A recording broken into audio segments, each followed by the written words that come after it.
Bismillah wa salatu wa salam ala rasoulillah. Très chers étudiants, bonjour.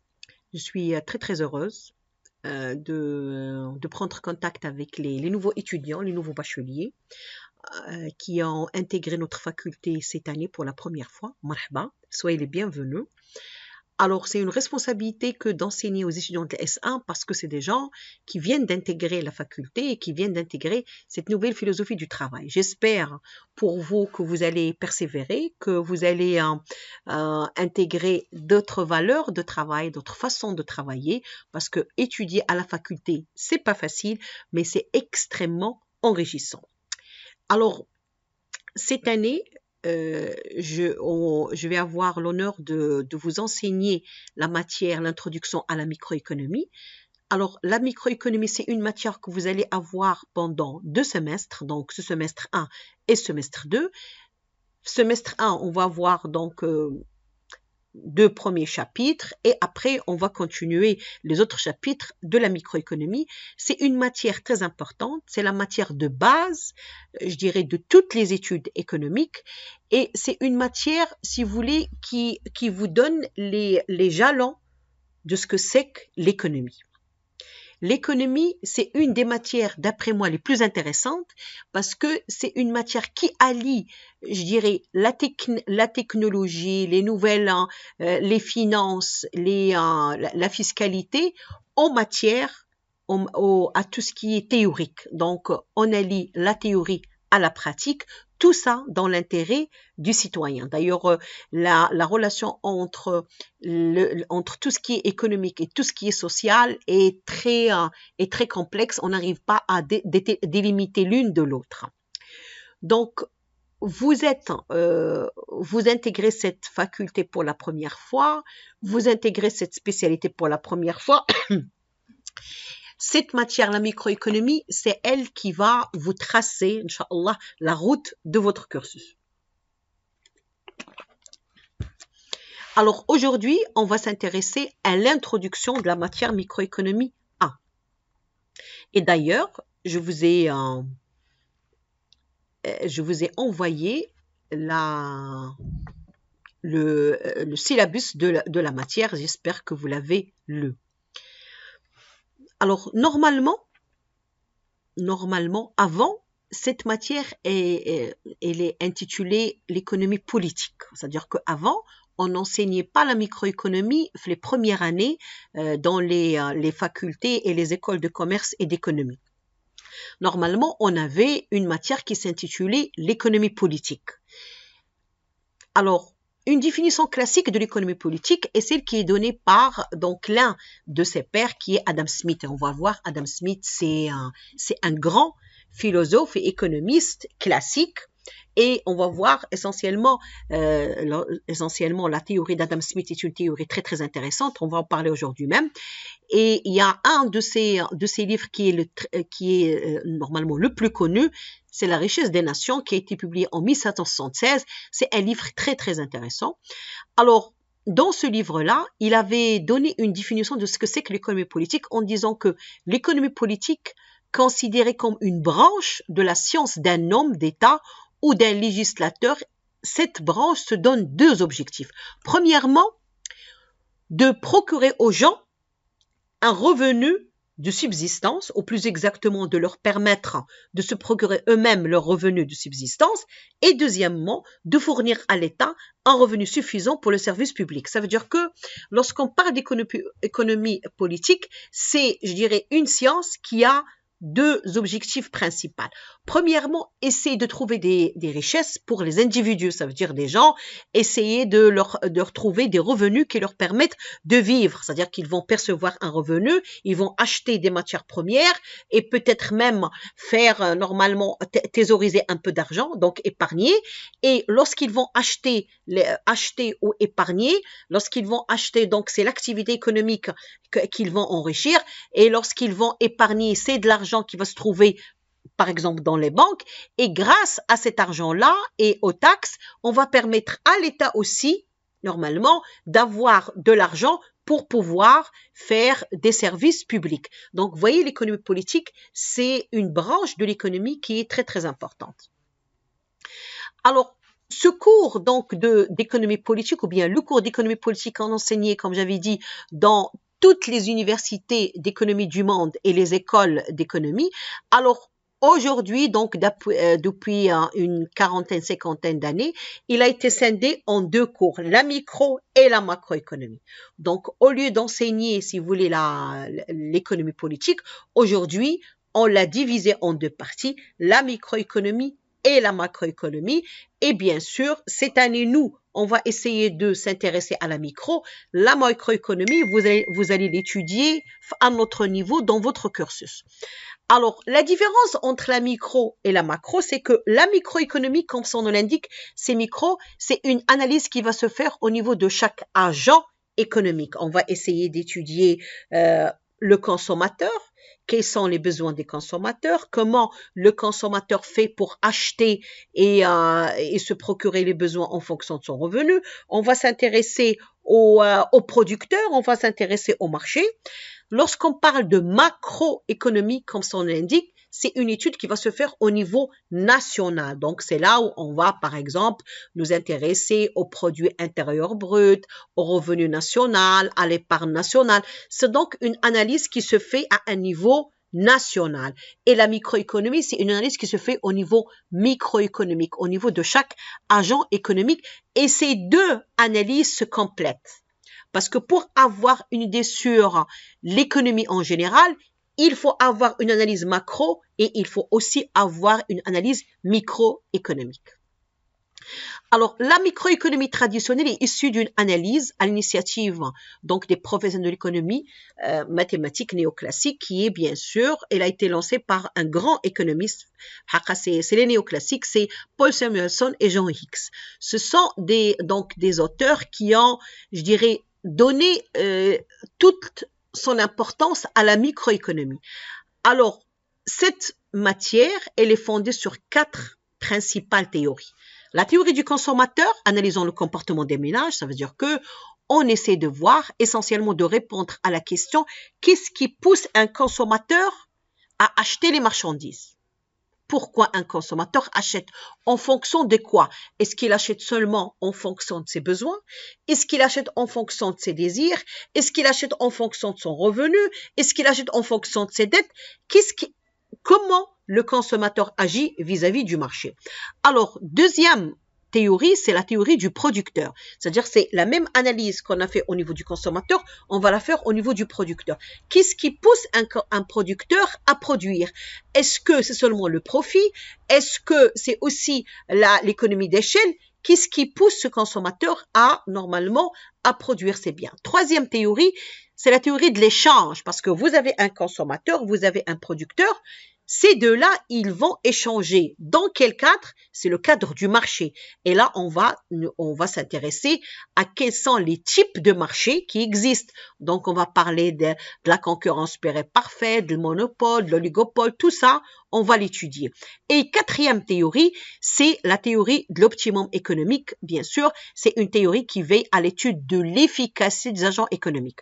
Vous voyez, on a donc 4 principales théories qu'on va étudier dans cette matière, que ce soit la microéconomie 1 ou 2, on va étudier le consommateur, on va étudier la demande, on va étudier le producteur et on va étudier les marchés et on va étudier l'optimum, ça dépend si on a le temps. Donc ça, ce sont, si vous voulez, les bases de la microéconomie.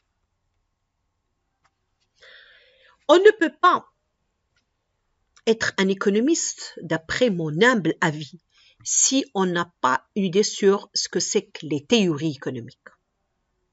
Sûrement, en s'inscrivant dans cette spécialité, donc vous, lorsque vous êtes venu à la faculté, vous avez trouvé qu'au sein de notre faculté, on a 3, je dirais, spécialités, soit s'inscrire auprès normalement, on dit la filière économie ou gestion, de la filière droit public, de la filière droit privé.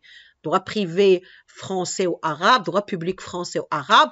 Et au niveau de l'économie, on a une même filière économie ou gestion. Donc, lorsque vous avez choisi de vous inscrire à la filière économie ou gestion, sûrement vous avez fait des recherches et sûrement vous avez rencontré un certain nombre de noms.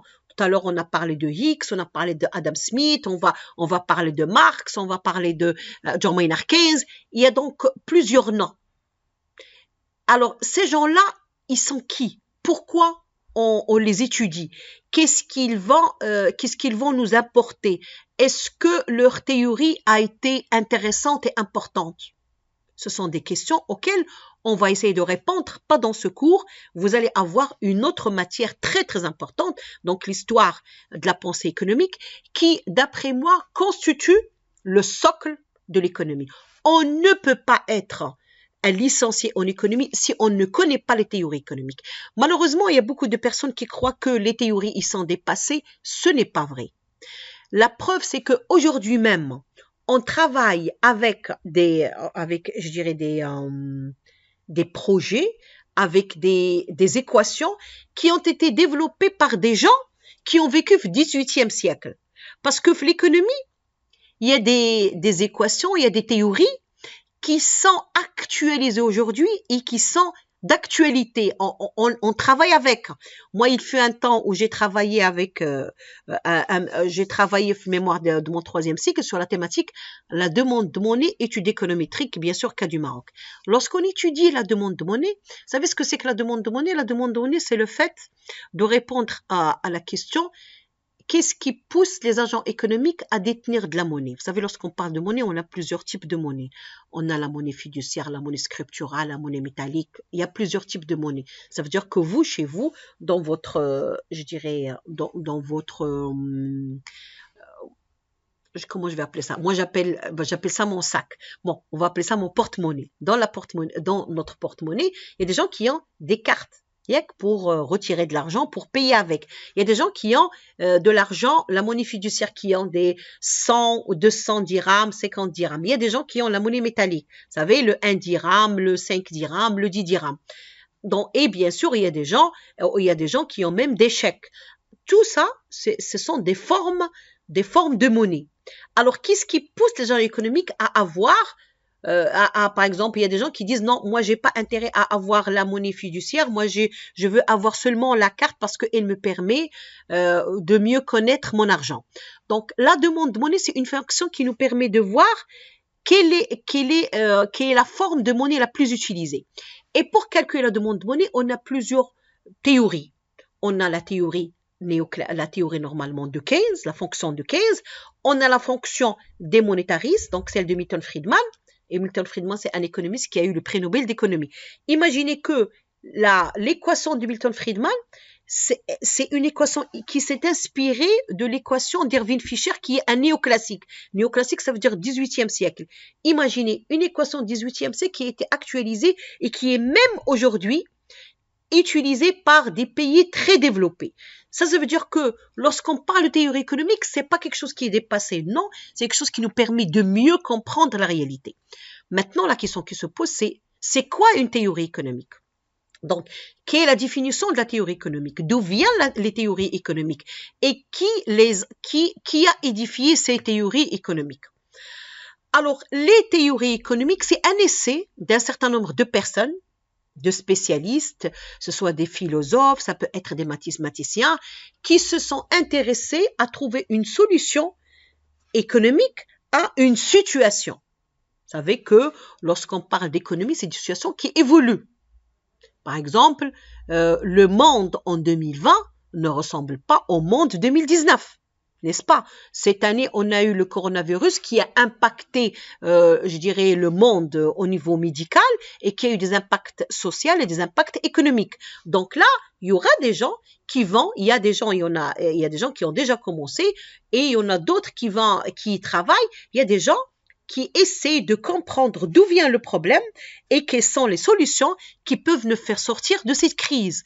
Ce sont donc des théories. Donc, les théories, c'est un essai de spécialistes qui ont essayé d'énumérer les problèmes et d'essayer de proposer des solutions. Ce sont ça les théories économiques. Donc, l'histoire de la pensée économique est très importante pour tout étudiant en économie car elle permet de comprendre les origines des réflexions théoriques actuelles.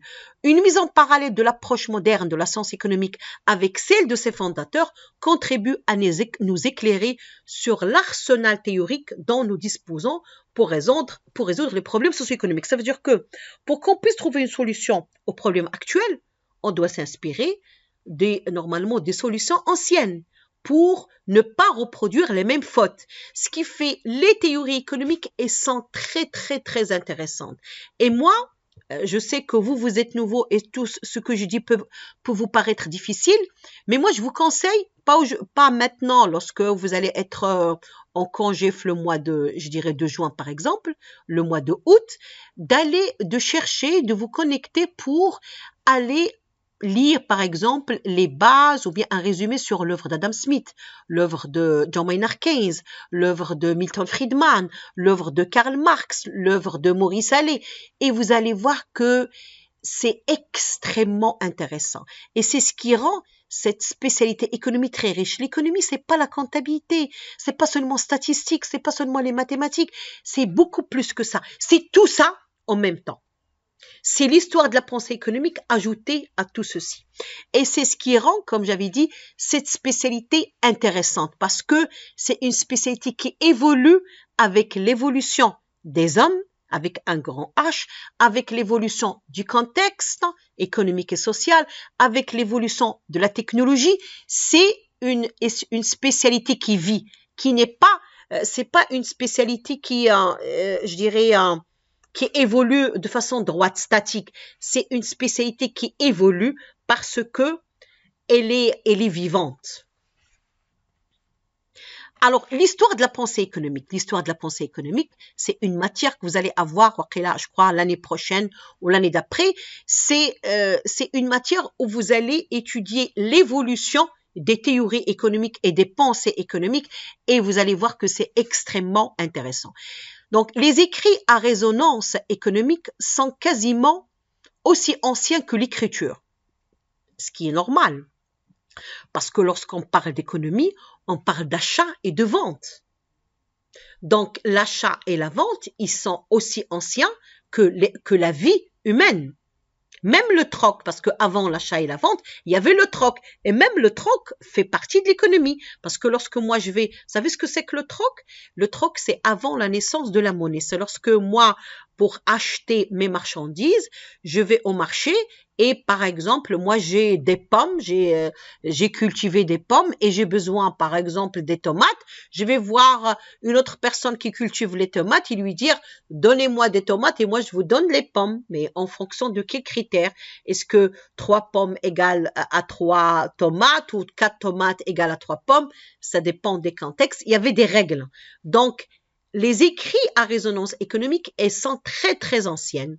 Donc, ça veut dire que l'effort de théorisation d'une manière autonome de la morale sont beaucoup plus, c'est-à-dire que théoriser, ça veut dire prendre ces réflexions et leur donner une forme, je dirais, scientifique. Cet effort-là est très ancien. De la Renaissance au, donc, 16e, 18e siècle, la réflexion économique va devenir plus systématique et plus autonome par rapport à la philosophie et à la morale. Alors, ça veut dire qu'avant le 18e siècle, les réflexions économiques étaient très liées aux réflexions à caractère philosophique et au caractère moral. C'est pour ça que lorsqu'on parle par exemple d'Adam Smith, si vous faites des recherches sur Adam Smith, vous allez trouver que il y a un certain nombre, je dirais, d'auteurs qui disent que Adam Smith, c'est un philosophe et un économiste. Ça veut dire que on reliait l'économie à la philosophie et aussi aux valeurs morales. Et ce n'est qu'à partir du 17e, 18e siècle que l'économie est devenue une science à part. Dans la majorité des livres, lorsqu'on parle d'économie, on dit que l'économie est née avec le courant classique. Ceci est vrai à un certain niveau, mais la philosophie, cette philosophie économique, elle est née même avant.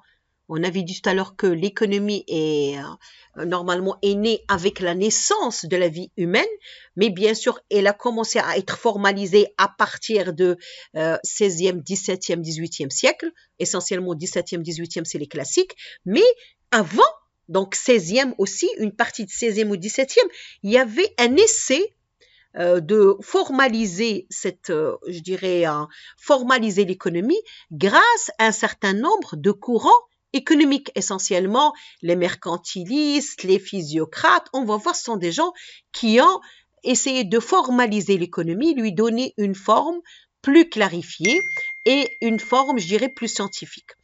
Je sais que la première séance est une séance importante, mais je ne veux pas que ça soit une séance qui soit lourde pour vous.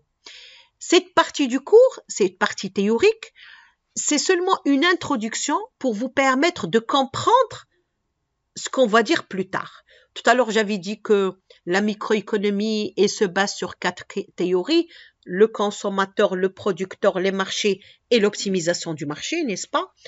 Eh bien, lorsqu'on va parler du consommateur, pour parler du consommateur, comment il va arriver à acheter ses biens, pour acheter un bien, il faut bien sûr chercher les biens qui vous correspondent, les biens que vous aimez, les biens qui vous apportent une satisfaction. Comment mesurer cette satisfaction? C'est une idée importante. Comment mesurer la satisfaction? Donc, nous, dans notre cours de microéconomie, on va utiliser des concepts comme l'utilité totale, l'utilité marginale. Et ceci, je crois que connaissant mes étudiants qui sont très engagés, ils ont déjà fait des recherches, ils ont déjà entendu parler de l'utilité totale, utilité marginale. La question qui se pose, c'est d'où viennent ces concepts? D'où vient l'utilité totale, l'utilité marginale? Pourquoi on les étudie? Pour savoir d'où est-ce qu'ils viennent et pourquoi on les utilise, il faut revenir aux origines. C'est ce que je fais. J'essaie de vous donner les origines de ces concepts pour que vous puissiez comprendre cette logique. Parce que lorsque vous allez comprendre la logique, vous allez comprendre la matière. Alors, je ne vais pas commencer avec les mercantilistes, je vais les laisser à la séance prochaine. Pourquoi? Parce que la première séance, c'est une séance de prise de contact. C'est une séance où je vous parle de la matière et j'ai essayé de vous parler de la matière, de la microéconomie, ses objectifs, d'où est-ce qu'elle vient, etc. Et normalement, on va parler des mercantilistes, physiocrates, les classiques et les néoclassiques, la séance prochaine, et à partir de là, commencer notre cours. Mais mon objectif aujourd'hui, c'était de vous parler de la matière, c'est ce que j'ai essayé de faire. Aussi, essayer de faire connaissance avec vous. Donc, j'ai eu l'honneur de vous connaître. Vous êtes les extraordinaires étudiants de l'économie S1, n'est-ce pas? Vous êtes des étudiants assidus, des étudiants qui s'intéressent à la matière, des étudiants qui, en s'inscrivant dans cette filière, veulent changer leur avenir. On est là en tant qu'enseignants pour vous aider à faire ceci. On est là pour vous aider à vous améliorer. Et ce cours, c'est pas le mien, c'est notre cours à nous tous. Je veux que ce cours soit un cours qui nous appartient à nous tous. Moi, j'essaie d'expliquer, mais je sais que mon objectif, c'est de vous faciliter la tâche, mais parfois, il se peut qu'en essayant de vous expliquer, je passe très vite sur certains concepts qui vous paraissent difficiles, ce qui fait vous avez la possibilité de me poser des questions, de m'envoyer ces questions-là et chaque séance, je vais donner 5-10 minutes pour répondre à vos questions avant ou après le cours. Pourquoi? Parce que ce cours ne doit pas être un cours statique où je parle et vous écoutez. Moi, mon objectif, j'ai toujours aimé un cours qui soit vivant. Moi, j'explique, mais vous, si ce que je dis ne vous paraît pas clair, si vous n'êtes pas d'accord, on est ici pour discuter, pour normalement, pour qu'on puisse comprendre tous ensemble ces matières-là. Donc, vous êtes important, vous m'êtes important. Le fait que vous compreniez ce que je dis, pour moi, est vital. Ce qui fait, je vais m'arrêter ici pour la première séance et je reste à votre disposition pour vos questions. N'hésitez pas à poser les questions.